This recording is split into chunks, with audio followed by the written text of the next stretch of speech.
because he literally said this is going to add trillions of dollars to the debt, which is what Doge was supposed to be about. Doge was supposed to be looking at government efficiency and long-term debt management, but that's not what's happened. What's gone on is Doge has become Project 2025. Everything they're doing is right out of Project 2025. I mean, I at least feel some redemption in that we were walking around with this giant Project 2025 book like the tablets from Moses, and Trump was like, no, we're not going to do that. Meanwhile, it's chapter and verse. Yeah. Everything they're doing is chapter and verse right out of Project 2025, and they're doing it under the guise of Elon Musk. By the way, okay, I joined the Doge caucus in Congress, different one from what Elon's doing, because I do think going after waste, fraud, and abuse should not be owned just by the Republicans. 80% of Americans support doing that, but only 34% of Americans support what the Republicans are doing. Why? Because they're not going after waste, fraud, and abuse. They're cutting programs to pay for their tax cut. When Trump was president, there were $670 billion worth of improper payments during those 4 years. They didn't go after any of them. And now they're blaming just Joe Biden.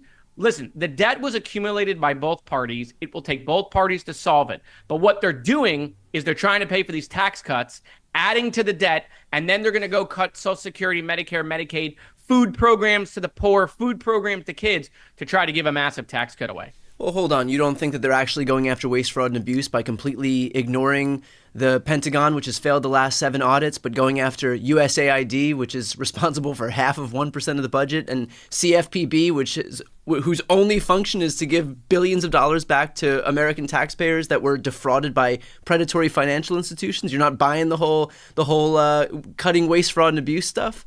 Well, look, I'm sure they're finding some waste, fraud, and abuse, but that would be what they found is like you finding 10 cents. And don't get me wrong, millions and billions of dollars is a lot to the American family. No, totally. But look, we have an institution that the poster child for waste, fraud, and abuse in a bloated military budget. Well, Brian, worse. Hold on, it's worse. They fired the IGs. Yeah. They fired the people whose sole job it was to root out waste, fraud, and abuse within the agencies. That's exactly right. Those were the people who were finding it and identifying it and writing the reports for the IG and for the GAO to find all the waste, fraud, abuse. They fired all of those people.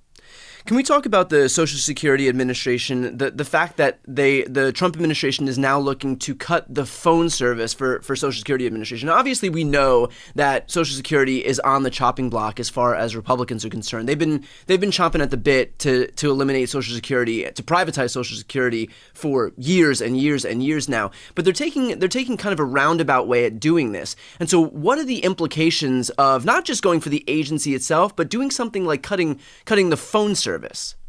Right. Well, let me say what they're doing here. Okay. So first of all, anyone who knows about dealing with Social Security is like anytime you have a name change or a death or you move an address, okay, you basically have to get on the phone. It's almost impossible to do that online. You got to work through these problems.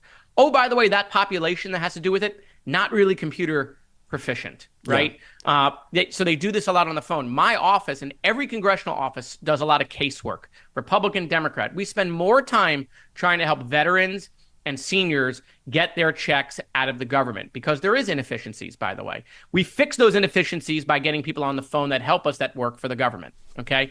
The reason they want to cut that is not because there's going to be some massive savings and they're going to bring in some AI nonsense or tell people to go to the computer or get everybody a Tesla robot, okay? What they're doing is this is how they're going to cut Social Security. Here's a way.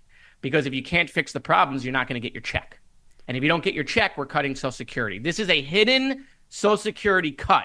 It is the first way they're going to do it by getting rid of phone service. And every senior out there needs to be calling their representatives, the Republicans specifically, and telling them they cannot cut phone service to Social Security. So what are the implications for a district like yours? I mean, you represent Boca Raton. I think there's no. Yeah, we're known for our nursing homes and our bagels. Yeah. So what are the implications for a district like yours in terms of seeing what they're doing? And also specifically, look, I know that as we look toward Florida, it's not exactly a liberal bastion, despite Democrats' best efforts over the last nearly 3 decades. But there are a lot of Republican senior voters in that state, and so what have people been saying out of that state with regard to what's happening to Social Security? Oh, it's devastating. Okay, it's absolutely devastating to do that. And my residents are focused on Social Security, Medicare, and Medicaid. These are the red lines for a district like mine. And by the Yeah. way, Republicans are going to Elon Musk. Okay, and they're saying, "Hey, Elon, while you're doing these, don't close the Social Security office in my district." So they're keeping this stuff open in Republican districts, closing it in Democratic districts. So much for the weaponization of government. But let me say this: people might not know this. Donald Trump almost won my district. Donald Trump only lost my district by 1.5 points. Okay, so Kamala won it by 1.5. Yeah. Okay, Ron DeSantis won my district in his reelect by 1.5, and I won by 4.5 to 5 points in each of those elections. My district is the most competitive district in Florida.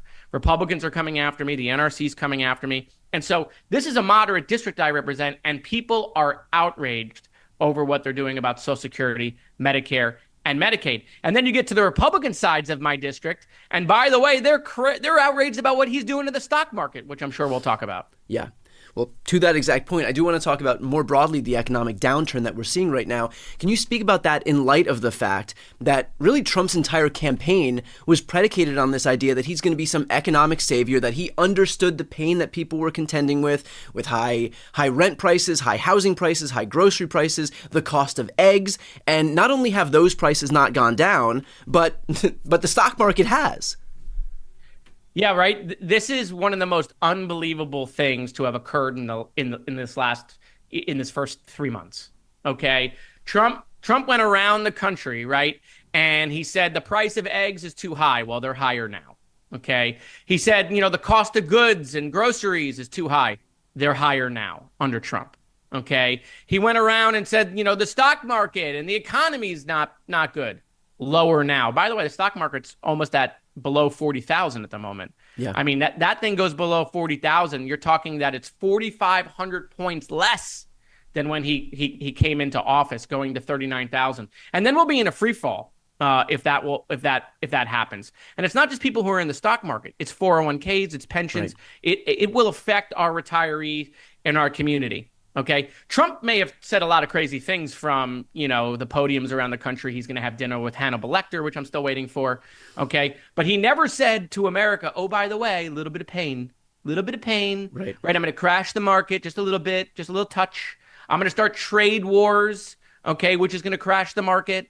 Okay, the cost of goods are going to go up, but just for a short period. He never said any of this. And now, obviously, they're trying to flip the script. Quite frankly, you know what we need right now? We need Trump to go to the basement just for like a couple of weeks. Like, find the basement you claimed Joe Biden was in and just go there. Oh. Okay, so to stop the chaos, think about it, right? We're nicer to Russia, Iran, and Hamas. We're talking Hamas now. We're nicer to them. We're being tougher on Greenland, Canada, and the Europeans. I mean, it's total chaos in what he's doing, and the business community is reacting, and that's why you see the downturn in the market.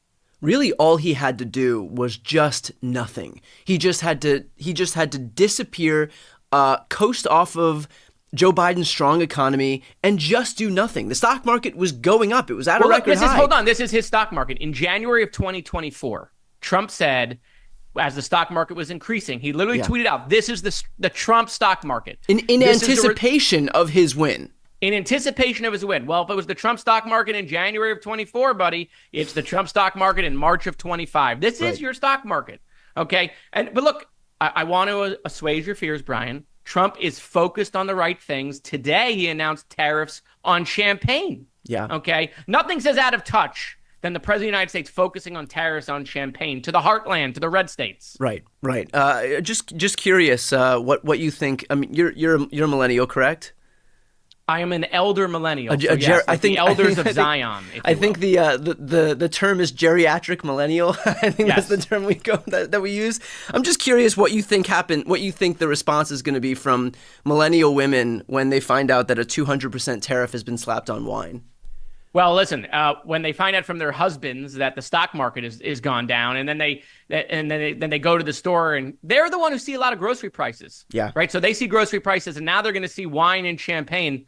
I mean, literally, I don't know. I mean, but look, all seriousness, this is going to hit suburban America is what you're talking about. Yeah. I mean, as costs go up and people's nest eggs go down in the stock market, which is not what suburban America said they voted for.